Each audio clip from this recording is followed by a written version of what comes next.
Air di dalam ember hitam itu dibacakan doa-doa, lalu kemudian Moses dimandikan. Ia menangis kala air itu mengguyur tubuhnya, dan setelah itu ia langsung digendong oleh ibunya. Insya Allah, Moses tidak akan diganggu makhluk itu lagi, ujar Guru Ridwan pada ayahnya Moses. Syukurlah. Terima kasih banyak Ustadz, terima kasih.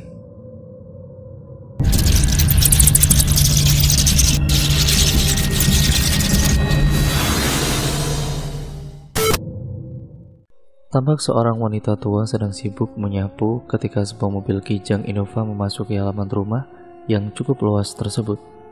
Ia tersenyum ke arah mobil begitu tahu siapa yang datang.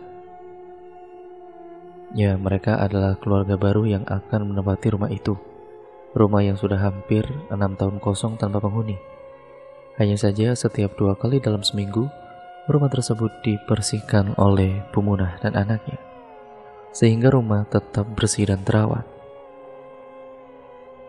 Karena rumah itu memang sudah dijaga oleh keluarga Bu Maimunah secara turun-temurun, karena pemilik pertama dari rumah tersebut sangat dekat dengan keluarga Bu Munah. Kita panggil saja seperti itu. 6 tahun lalu memang pernah ada sebuah keluarga yang mengontrak rumah itu, tapi hanya bertahan sekitar 6 bulan saja. Karena setelahnya keluarga itu pindah ke kota yang jauh lebih ramai. Bahkan separuh uang kontrakan yang sudah dibayar pun selama setahun itu pun mereka ikhlaskan begitu saja. Selamat pagi Pak, Bu, sahabat Bu Munah ketika mereka turun dari mobil. Lalu mereka memperkenalkan diri masing-masing. Tidak usah panggil segala ibu atau nyonya, panggil saja nama saya Grace, Bu, kata Grace tersenyum dengan ramah. Bu Munah sedikit kikuk dengan kedua majikan baru itu. Ya, karena mereka sangat ramah dan baru pertemuan pertama saja, mereka sudah menghapus jarak yang seharusnya terbentang jelas antara majikan dan bawahan. Mereka hangat, sangat-sangat hangat. Mereka memperlakukan para bawahan layaknya keluarga sendiri. Tidak ada batasan di sana, semuanya mereka anggap setara dan sama. Perlakuan yang sangat jarang Bu Munah temui. Padahal, ia sendiri sudah sering menjadi pembantu di sana-sini. Lelah sekali rasanya, Bu, ucap Grace. Tentu saja, Bu. Maksud saya, Nak Grace. Memangnya anak Grace ini dari mana? Ibu dengar dari logatnya seperti bukan dari Kalimantan ya? Memang benar, Bu. Saya asli dari Manado. Oh, Manado. Di mana itu ya? Di Pulau Jawa kan? Grace tertawa. Ia langsung menghentikan pekerjaannya. Bukan di Jawa, Bu, tapi di Sulawesi Utara, ucap Grace menjelaskan. Oh, Sulawesi. Maaf Nak Grace, Ibu taunya cuma Pulau Jawa saja, pulau yang ada di luar Kalimantan ini. Ya, tidak apa-apa, Bu. Oh ya, Ibu tidur di sini kan? Bu Munah menggeleng. Saya tidak pernah tidur di sini, Bu. Nak, dari majikan-majikan saya yang dulu pun, ya saya tidak tidur di sini. Kenapa? Tanya Grace pada kala itu. Sebab rumah saya dekat dari sini, cuma 2 kilo. Alis Grace mengerut. 2 kilo itu jauh, Bu. Apalagi kalau jalan kaki. Bu Munah tersenyum. Tidak bisa berkata apa-apa lagi. Bagaimana kalau Ibu nanti tinggal di sini saja? Biar tidak capek bolak-balik, Bu. Kasihan, Bu, setiap hari harus PP 4 km. Aduh, bagaimana ya, Nak? Ibu punya suami ya? Saya sudah bercerai 15 tahun lalu. Saya tinggal di rumah itu ya ikut anak dan juga menantu saya, Nak. Grace kemudian memeluk Bu Munah. Tangannya yang halus dan lentik itu tidak segan-segan mengusap air mata Bu Munah ketika beliau mulai terisak menceritakan sebab perceraiannya dulu. Ibu sudah, Bu, jangan sedih lagi. Saya juga jadi ikutan sedih, Bu. Sabar ya, Bu, ucap Grace bergetar. Kenapa sayang? Tanya suami Grace yang menghampiri mereka bersama dengan anaknya. Cepat-cepat Bu Munah mengusap air matanya. Ini Bu Munah bercerita tentang suaminya. Oh ya sudah, kalian lanjutkan saja ngobrolnya. Aku mau menemani Moses bermain dulu. Dan setelah dibujuk, akhirnya Bu Munah pun mau tinggal di rumah itu. Ia mengabdikan diri untuk melayani majikannya tersebut. Namun baru 2 hari tinggal di sana, Bu Munah mulai merasa ada yang aneh terhadap Moses. Anak laki-laki majikannya yang berusia 4 tahun itu sering kedapatan sedang berbicara sendiri. Tatapan matanya juga seperti sedang ada seseorang yang sedang bersamanya. Namun saat itu tidak ada siapapun selain dirinya sendiri di ruangan tersebut. Nah, iya Bu. Sudah berapa kali ibu melihat Moses berbicara sendiri saat bermain?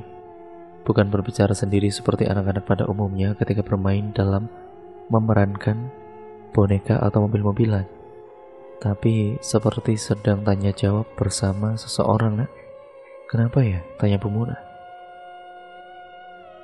Sangat berhati-hati takut majikan baiknya itu tersinggung. Namun reaksi tidak terduga ditunjukkan oleh majikannya itu. Ia malah tersenyum. Biasa Bu, wajar pada anak-anak yang tidak punya teman seperti Moses. Mereka akan menciptakan teman hayalannya sendiri.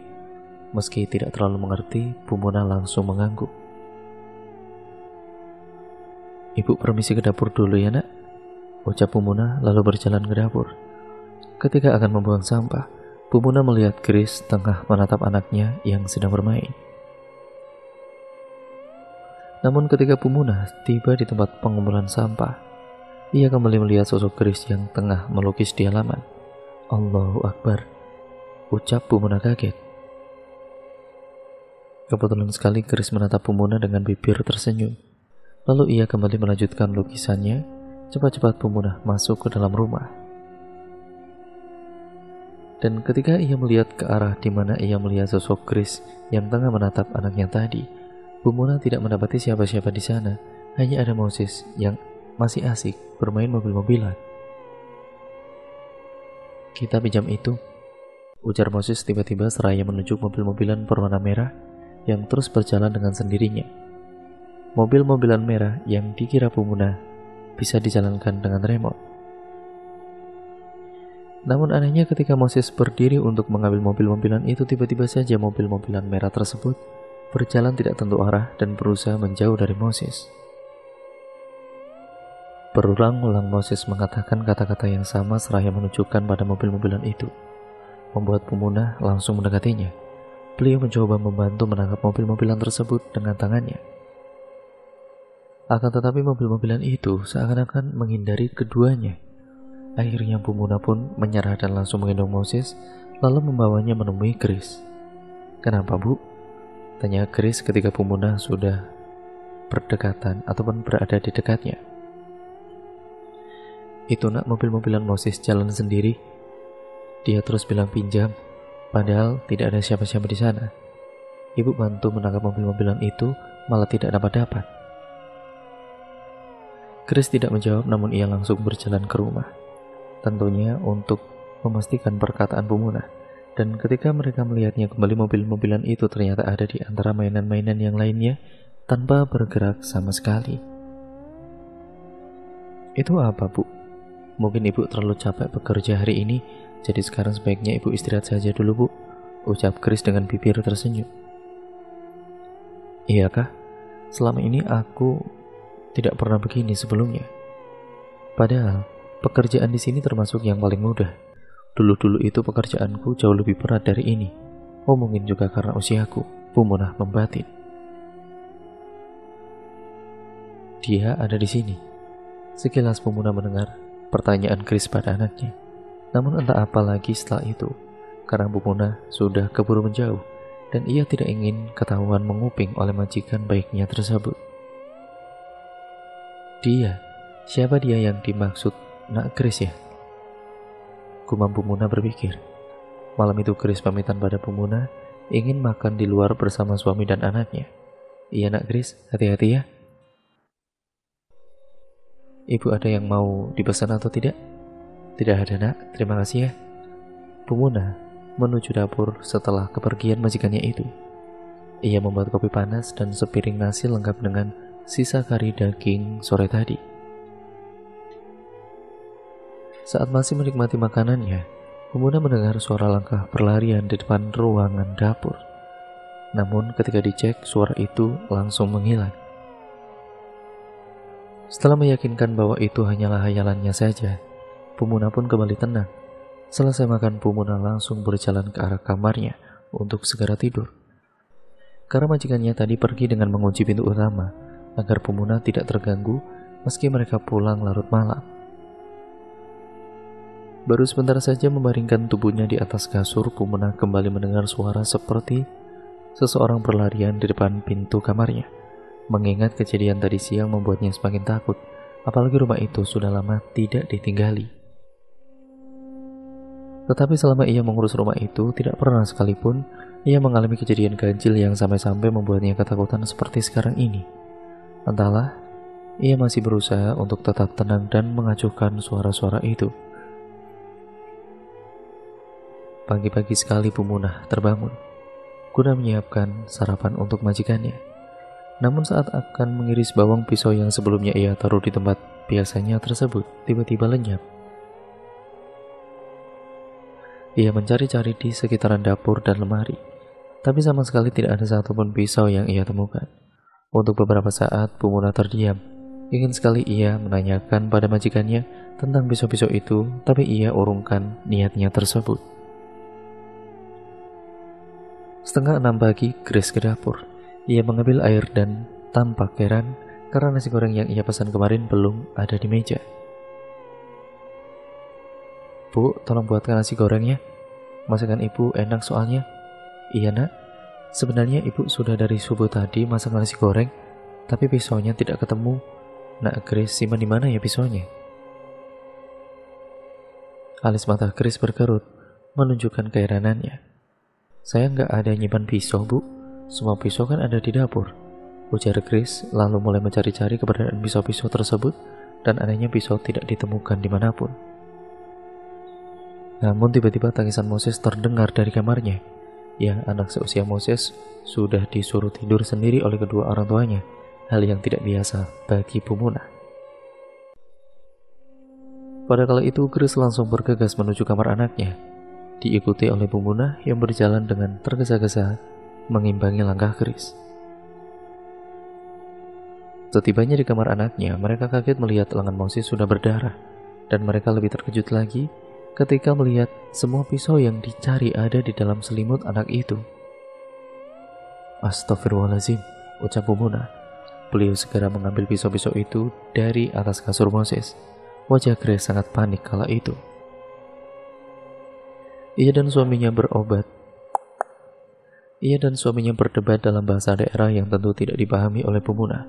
Beliau mengira mereka sedang menyalahkannya, sehingga Pumuna langsung maju dan meminta maaf pada pasangan itu.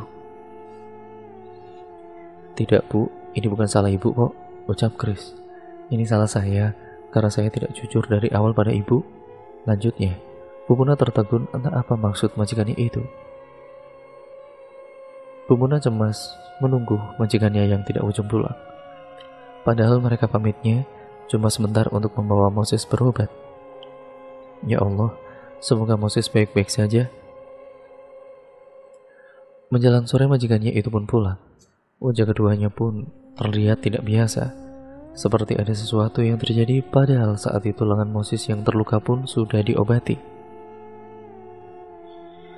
Tapi Pumuna enggan untuk bertanya lebih jauh, meskipun ia sangat penasaran dengan perkataan Grace tadi pagi. Malam harinya ketika Pumuna baru saja hendak tidur, Grace masuk ke dalam kamarnya. "Ada apa, Nak?" tanya Pumuna.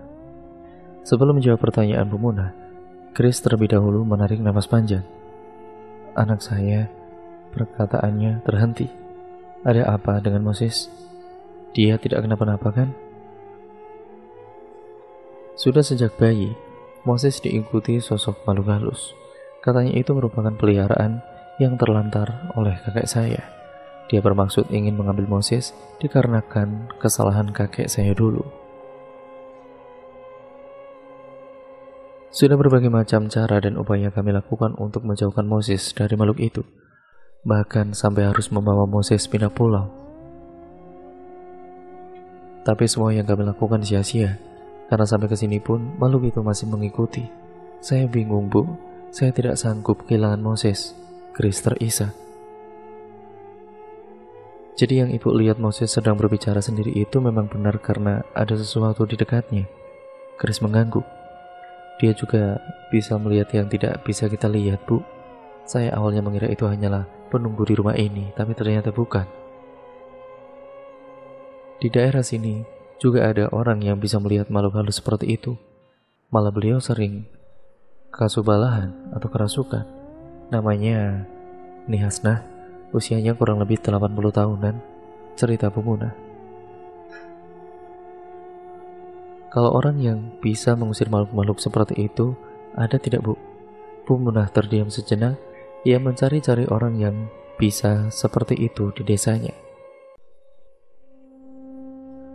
Rasanya tidak ada, Bu, kecuali Guru Ridwan. Iya, beliau ini sering membantu orang-orang yang kesurupan. Di mana rumahnya, Bu? Di desa sebelah 30 sampai 40 km dari sini. Kalau begitu, Ibu bisa antarkan kami ke sana. Waduh, maaf sekali. Saya tidak bisa, Nak. Ibu sudah tidak sanggup naik motor sejauh itu. Kita naik mobil, Bu. Jalanan ke sana itu hanya jalan setapak, Nak. Cuma motor yang bisa tembus ke sana.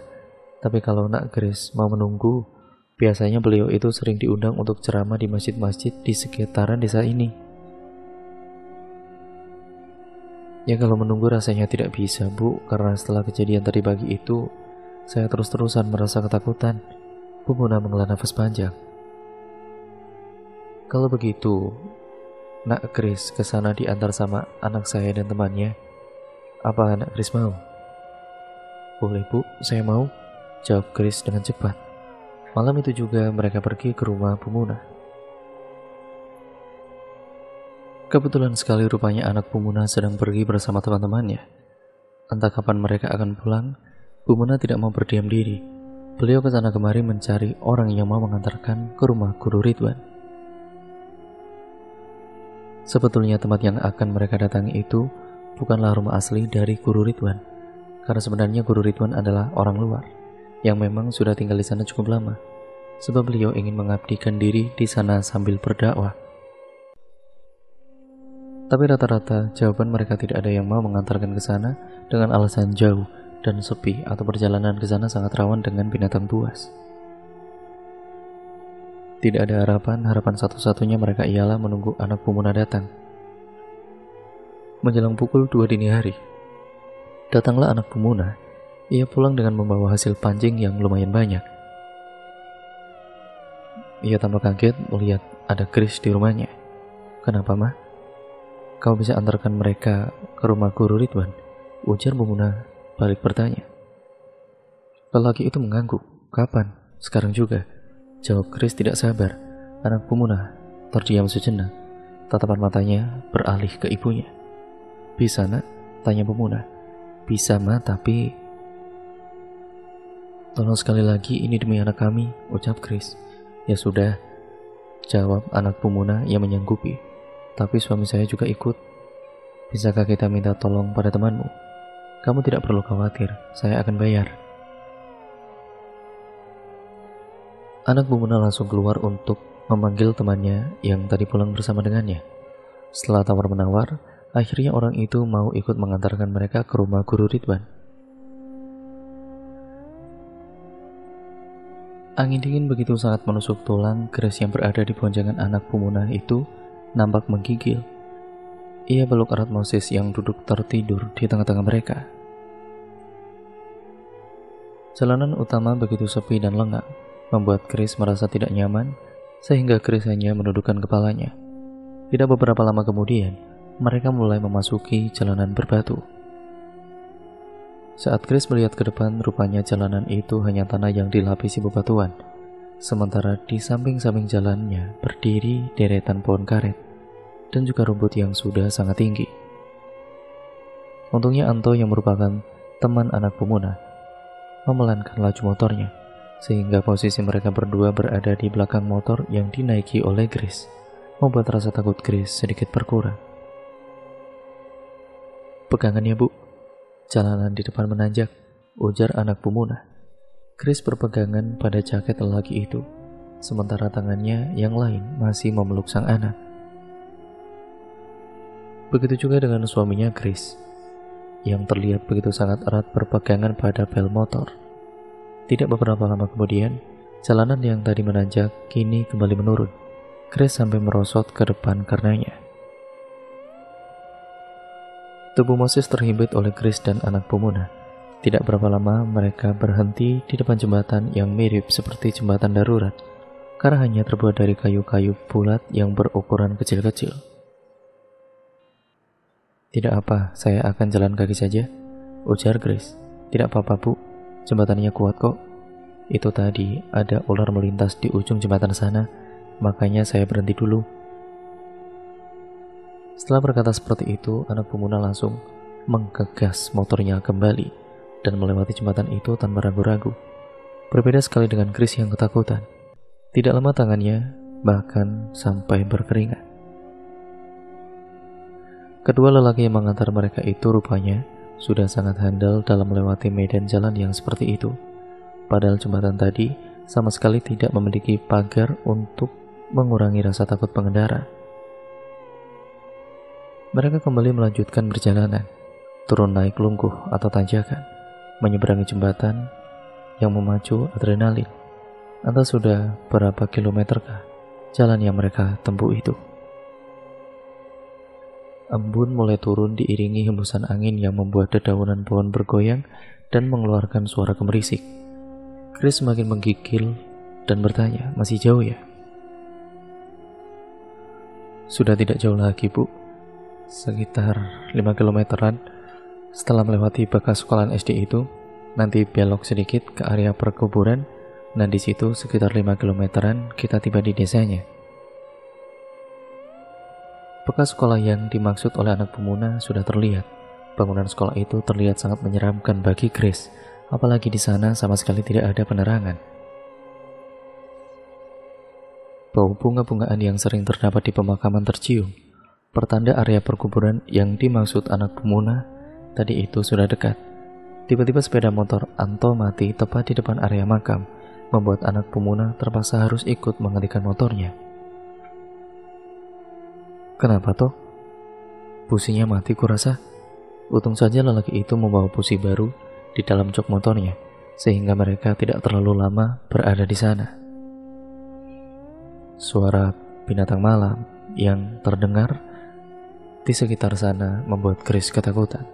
Setelah motor Anto kembali hidup, perjalanan pun kemudian dilanjutkan. Singkat ceritanya, setelah melewati gerbang masuk desa, dari kejauhan Chris melihat obor yang terpasang di depan setiap rumah warga. Nampaknya listrik belum masuk sampai ke desa ini. Udara mulai terasa hangat ketika memasuki desa.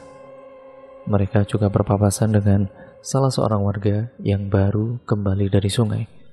Rata-rata rumah di sana berukuran lebih kecil dan terbuat dari kayu. Chris mengedarkan pandangannya ke setiap rumah-rumah warga. Tampaknya ia begitu menyukai suasana asli pedesaan tersebut. Tidak beberapa lama kemudian, motor mulai memasuki halaman sebuah rumah berukuran kecil, namun berbentuk bangunannya itu mirip sekali dengan rumah adat Banjar. Di depan rumah itu juga terdapat sebuah obor yang menyala. "Kita sudah sampai," ujar anak pemuda seraya turun dari motornya. Beberapa kali ia mengucapkan salam sambil terus mengetuk pintu, dan setelah beberapa saat kemudian barulah pintu dibuka oleh seseorang. Lelaki berusia 18 tahunan itu mempersilahkan mereka semua masuk. "Guru sedang sholat, mari silakan masuk." Mereka semua pun kemudian masuk dan duduk balampar atau duduk di lantai di ruang tamu. Tidak beberapa lama kemudian, seorang laki-laki berkopiah putih mengambil mereka, dan beliaulah adalah Guru Ridwan yang dimaksud oleh pemuda. Wajahnya begitu teduh dan suaranya pun begitu lembut terdengar. Beliau mendengarkan Chris dan juga suaminya bercerita. Sesekali beliau menatap Moses dengan bibir tersenyum. Jadi saya sangat berharap makhluk itu bisa diusir agar tidak mengganggu anak saya lagi. Pemuda yang masih berusia 18 tahun itu pun muncul dari dapur dengan membawakan 4 gelas kopi panas dan stoples kue kering. Insya Allah, Guru Ridwan meminta izin kepada kedua pasangan itu untuk menyentuh Moses. Moses terlihat diam berada di pangkuan Guru Ridwan. Beliau mengusap-usap kepala anak itu, lalu kemudian beliau mulai bertanya kepadanya. Beberapa pertanyaan ringan Moses jawab dengan sangat lancar. Namun ketika Guru Ridwan menanyakan tentang siapa nama temannya, Moses langsung terdiam. Kepalanya juga langsung menunduk. Guru Ridwan kemudian mengalihkan lagi pertanyaannya, dan seketika Moses mengangkat kepala lalu menjawab pertanyaan beliau dengan lancar. Tapi ketika kembali ditanyakan tentang temannya, Moses lagi-lagi terdiam. Begitulah seterusnya. Anak pintar. Moses suka kucing? Tanya Guru Ridwan. Suka? Bapak punya beberapa ekor kucing, Moses mau lihat. Mau. Lalu Guru Ridwan meminta pemuda tadi untuk mengambilkan seekor anak kucing untuknya. Anak kucing belang 3 yang sangat lucu itu membuat Moses tersenyum senang. Guru Ridwan membiarkan Moses bermain dengan anak kucing itu.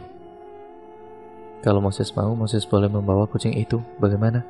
Raut wajah Moses yang tadinya riang seketika berubah. Kemudian pelan-pelan ia menggeleng. Nanti kucingnya diambil. Siapa yang mengambil? Dia.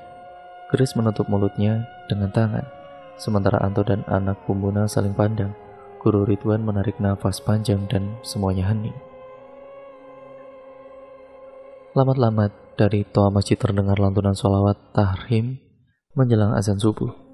Sebagai penanda akan masuknya waktu sholat subuh bagi umat muslim, Guru Ridwan pun pamit pada tamu-tamunya untuk melaksanakan sholat subuh terlebih dahulu. Chris tertidur berbantalkan kaki suaminya.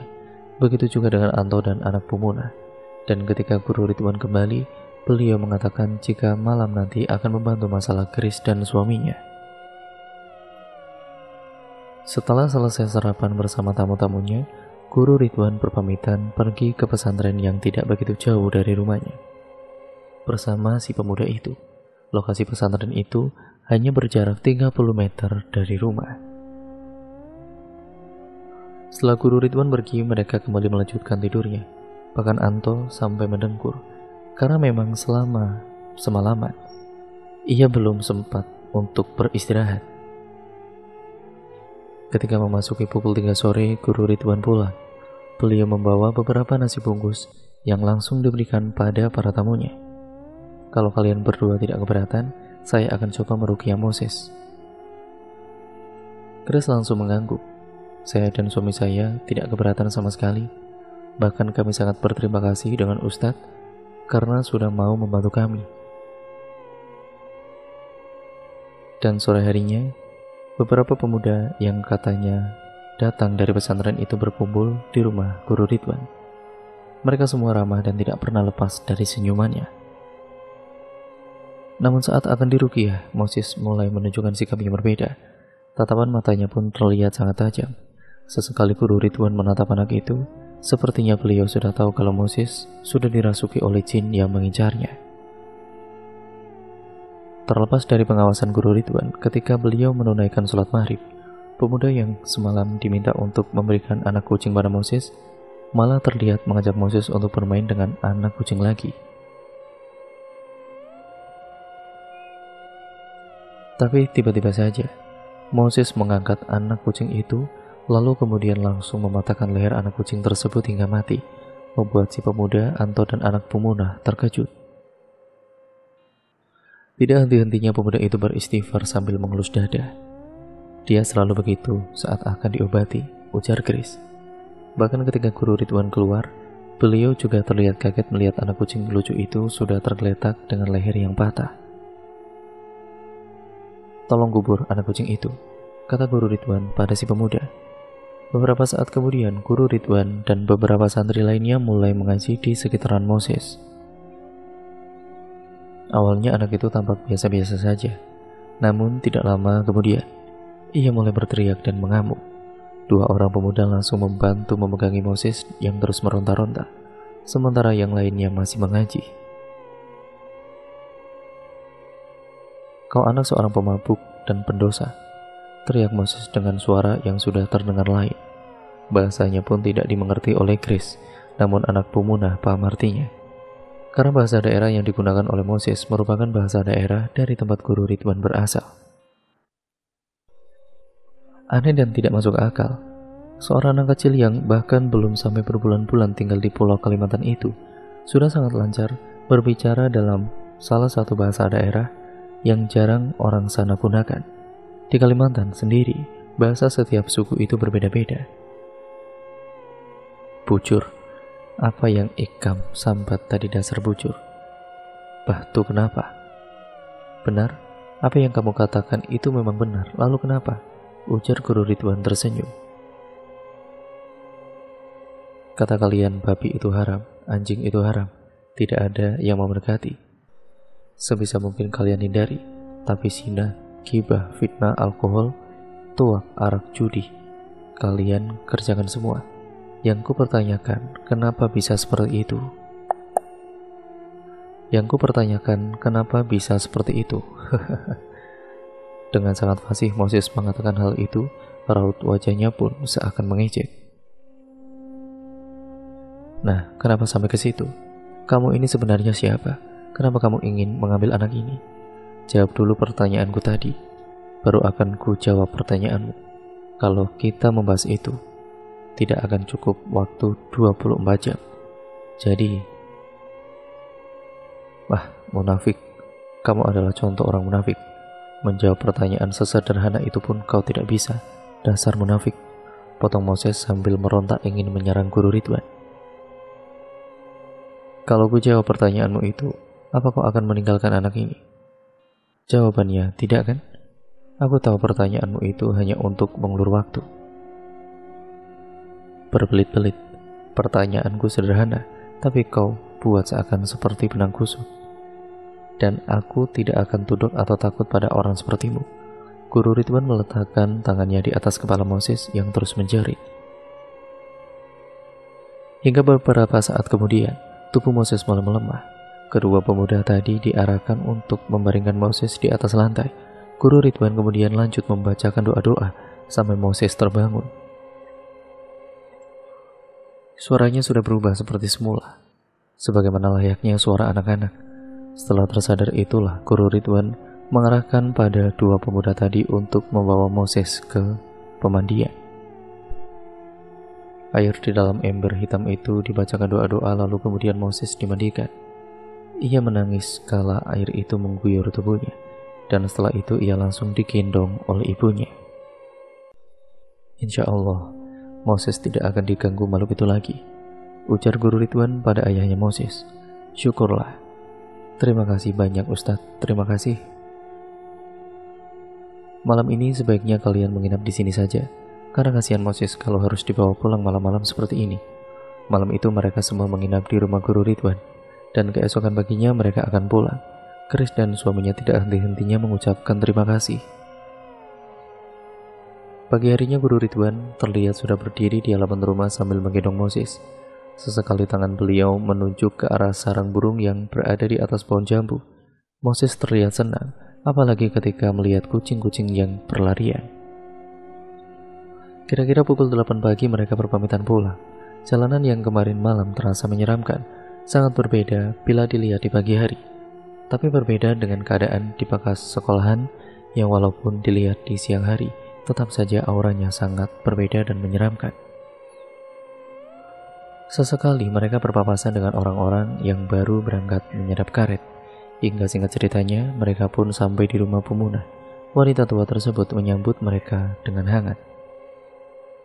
Bagaimana nak Grace? Semuanya sudah selesai bu, kata Ustadz Ridwan. Moses tidak akan diganggu oleh arwah itu lagi. Syukurlah, alhamdulillah. Ibu senang sekali mendengarnya nak. Setelah mengobrol sejenak, suami Grace langsung membayarkan apa yang sudah mereka janjikan pada Anto dan anak pemunah.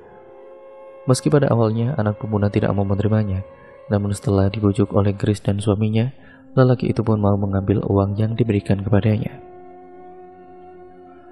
Semenjak saat itu kehidupan mereka di rumah tersebut berjalan dengan normal tanpa ada yang ditakutkan lagi. Bu Muna pun sudah bisa bekerja dengan tenang tanpa gangguan, begitupun juga dengan Moses. Namun pada suatu hari tepat di bulan ke-6 keluarga Chris tinggal di sana, Bu Muna melihat Moses kembali berbicara sendiri. Tapi kali ini Moses terlihat tersenyum ketika berbicara dengan sosok yang tidak diketahui itu. Dan ketika hal itu diceritakan oleh Bu Muna pada Chris langsung menanyakan pada anaknya dengan siapa dia berbicara tersebut. Moses mengatakan bahwa sosok itu adalah seorang perempuan seumuran Chris yang tinggal di dekat rumah yang mereka tempati. Chris menghela nafas lega. Ia sama sekali tidak mempermasalahkan hal tersebut selagi mereka tidak mengganggu keluarganya. Dan cerita pun akhirnya berakhir sampai di sini ya teman-teman. Terima kasih untuk kalian semua yang sudah menyimak video kali ini dan cerita kali ini. Bagaimana menurut kalian cerita kali ini? Kalian komen di kolom komentar ya teman-teman. Dan untuk next videonya, apa nih cerita yang akan saya bawakan? Jadi kalian harus tetap subscribe channel ini dan nyalakan tombol lonceng notifikasinya agar kalian tidak ketinggalan video terbaru selanjutnya dari channel ini. Dan tidak ketinggalan info juga tentang cerita yang akan saya bawakan yang di video selanjutnya. Terima kasih untuk kalian semua yang sudah mensupport channel ini dengan cara memberikan like dan komen serta share video kali ini sebanyak-banyaknya.